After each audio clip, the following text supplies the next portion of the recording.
হাসনাত, সার্জিস, নাহিদ, নাসিরুদ্দিন পাটোয়ারিদের যেরকম একটা শঙ্কা যে তারা যেখানেই যাচ্ছে তাদের উপর হামলা করা হচ্ছে, এবং এই হামলা এটা একটা বার্তা, এটা একটা সিগন্যাল যে তোমরা সরকারের সমালোচনা থামিয়ে দাও, নইলে কিন্তু তোমাদেরকে এভাবে মারা হবে। তো দর্শক, এই শঙ্কা মাথায় নিয়েই নাহিদ ইসলামরা রাজনীতি করছে, যে কোনো জায়গায় যে কোনো সময় তাদের উপর হামলা হতে পারবে। এবং অলরেডি একটা কলঙ্কজনক অধ্যায় রচিত হয়েছে যে সিটিং এমপি তারা রাস্তাঘাটে মার খাচ্ছে, পুলিশের ধাক্কা খাচ্ছে। এটা তো সেই আওয়ামী লীগের চূড়ান্ত ফেসিবাদের সময় করতো। এমপিদের ক্ষেত্রে তো আলাদা একটা ইমিউনিটিস আছে, যে এমপি সাহেব আসছেন, স্যার আসছেন, তার জন্য একটু স্পেশাল স্যার। সাপোজ কোথাও যদি বালুর ট্রাক দিয়ে গাড়ি আটকে দেয়, অ্যাটলিস্ট এরকম হতে পারে যে ঠিক আছে এমপি স্যারের গাড়িটা যেতে দিই, কিন্তু আপনারা যেতে পারবেন না। এটা একদম স্বাভাবিক common minimum expectation of democracy, যে একজন এমপি এতটুকু, সিটিং একজন এমপি এতটুকু মূল্যায়ন পাবেন। কিন্তু হাসিনা আমলের মধ্যে কিসের এমপি আর কিসের বিরোধী দলের মহাসচিব, যাকে পাও ধরো মার দাও, এরকম একটা পরিস্থিতি তৈরি করছে বিএনপি সরকার। এখন আমিরে জামাতও এরকম একটা শঙ্কা করছেন, এবং ইটস ট্রু। এখন এনসিপি কে পেটানো হচ্ছে, সামনে জামাতকে পেটানো হবে। অনেকে বলছেন হ্যাঁ এনসিপির শীর্ষ নেতা, এনসিপির চেয়ারম্যান কিংবা আহ্বায়ক, এনসিপির মহাসচিব কিংবা সদস্য সচিব, এরা মার খায়, এদেরকে ধাক্কা দেয়। এদেরকে মারে কারা? একদম গ্রাম্য ওয়ার্ড পর্যায়ে শাস্ত্রা লেভেলে বিএনপি নেতাকর্মীরা। আর জামাতের আমির সেক্রেটারিকে গায়ে হাত দিতে সাহস পেত এরা? আরে ভাই,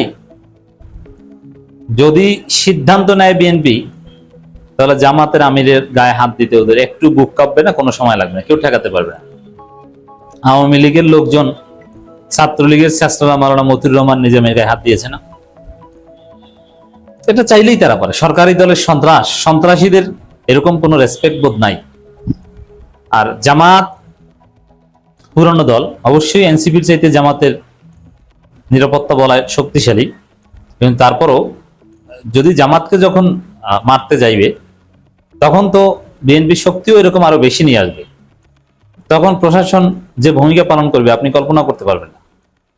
তা জামাতের বড় বড় নেতারা কি মার খায় নাই? অবশ্যই মার খেয়েছে এবং মারতে পারে। তো এখন এনসিপি কে মারছে, সামনে জামাতকে মারবে। এটা হচ্ছে আমার অ্যানালজি। যদি আমরা বিএনপি কে এখানে থামিয়ে দিতে না পারি, ঐক্যবদ্ধভাবে প্রতিরোধ এবং প্রতিবাদ করতে না পারি, এবং একসাথে মারবে না। এনসিপি কে যখন মারবে তখন জামাতকে কিছু বলবে না, আবার জামাতকে যখন মারবে তখন এনসিপির প্রশংসা করে এনসিপির মাধ্যমে বলাবে যে সংঘাত নয় সংঘর্ষ চাই, মানে সংঘাত নয় সংলাপ চাই। আবার কৌশলটা দেখেন সরকারের, এই যে সরকারের কিছু সব দালাল আছে যারা এখন জোটে নাই কিন্তু অন্যভাবে দালালি করছে, যেমন জমিয়ত উলামা ইসলাম। তারা হবিগঞ্জে এনসিপি নেতাকর্মীদের উপর হামলার প্রতিবাদ জানিয়েছে, সেখানে বলছে সংঘর্ষ। এটা কি সংঘর্ষ? না, এটা হচ্ছে বিএনপি সন্ত্রাসীদের হামলা। তো এই বিএনপি সন্ত্রাসীদের হামলাকে সংঘর্ষ বলে কনসেন্ট ম্যানুফ্যাকচারিং, এইটা হচ্ছে আরেকটা শয়তানি, জমিয়তের শয়তানি। এই শয়তানি রাজনীতি তারা করছে। সরকারের দালালি যে সরকারের প্রতিবাদ করেও করা যায়, তার একটা প্রমাণ হচ্ছে জমিয়তের শয়তানি। বলছে যে সংঘর্ষ, অথচ এটা সংঘর্ষ না, এটা সন্ত্রাসী হামলা। সংঘর্ষ মানে দুই দলেরই দায়। তো দর্শক, সরকার চাই এটা, যখন জামাতকে মারবো তখন এনসিপি বলবে যে এটা সংঘর্ষ, অতএব এই সংঘাত চাই না, আমরা সংলাপ চাই। আবার এনসিপি কে যখন মারবে তখন জামাত যেন বলে যে এটা সংঘর্ষ, যদিও জামাত এটা বলে না। জামাত মজলুমের পক্ষে সবসময় আছে, অন্যায়ের বিরুদ্ধে সবসময় আছে। তো এরকম সম্ভাবনা আছে যে সামনে জামাতকে ধরবে। আমিরে জামাতের একটা বক্তব্য, আমাদেরকে বিভিন্ন ভয়ভীতি দেখানো হচ্ছে। জামাত আমির কি ভয়ভীতি দেখানো হচ্ছে? ওই হাসনাত, সার্জিস, নাহিদদের যেরকম ভয়ভীতি দেখানো হচ্ছে, জামাতকে এরকম ভয়ভীতি দেখানো হচ্ছে।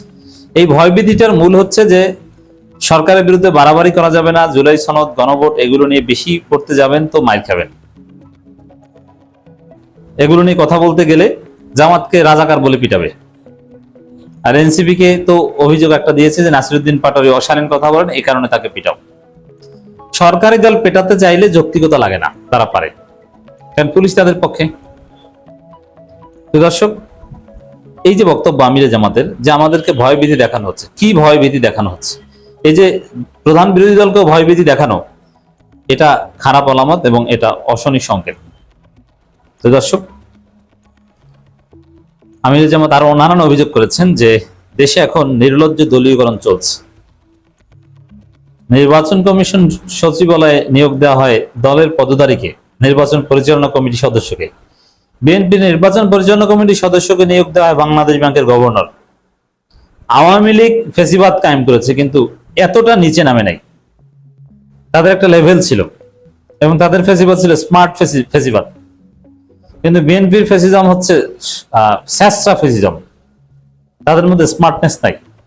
কিভাবে চুরি করতে হবে এটাও ভালোভাবে পারে না, ধরা পড়ে যায়।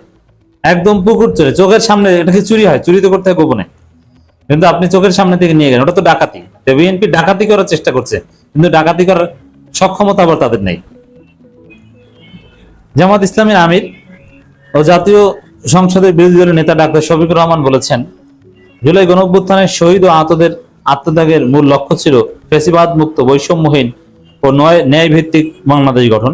কিন্তু সেই আকাঙ্ক্ষা বাস্তবায়ন পরিবর্তে দেশে এখন নির্লজ্জ দলীয়করণ চলছে।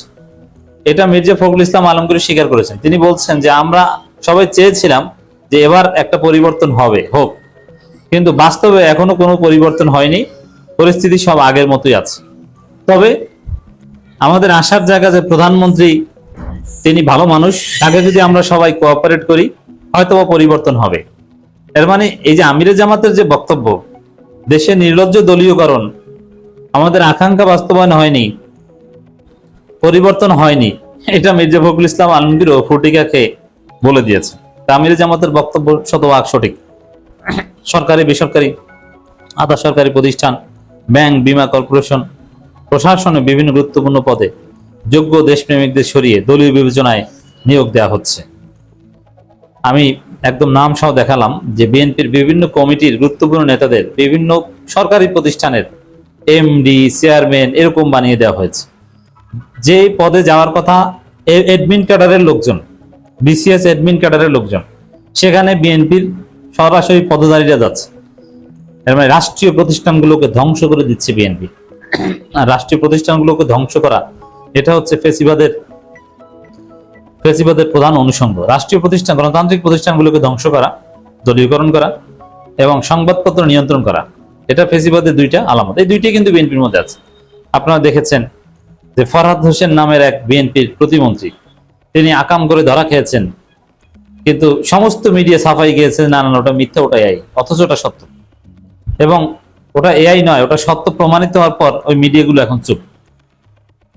যারা জামাত এমপি গাজী নজরুল ইসলামের বিরুদ্ধে 20-30টা ফটোকার্ড বানিয়ে 20-30টা নিউজ করেছে, তারা ফরহাদ হোসেনের বিরুদ্ধে একটা নিউজও করে না, অথচ এটা ক্ষমতার অপব্যবহার করে এক অসহায় নারীকে ভোগ করার মতো একটা ঘটনা ঘটেছে। এটা জাস্ট দুইজনের সম্মতিতে সেক্স, এটা যদি বাদও দিই, এটা যদি অপরাধ নাও ধরি, কিন্তু ক্ষমতার অপব্যবহার করে একজন নারীকে ভোগ করেছে, এই জায়গায় তো কথা বলা যায়, তাও বলছে না।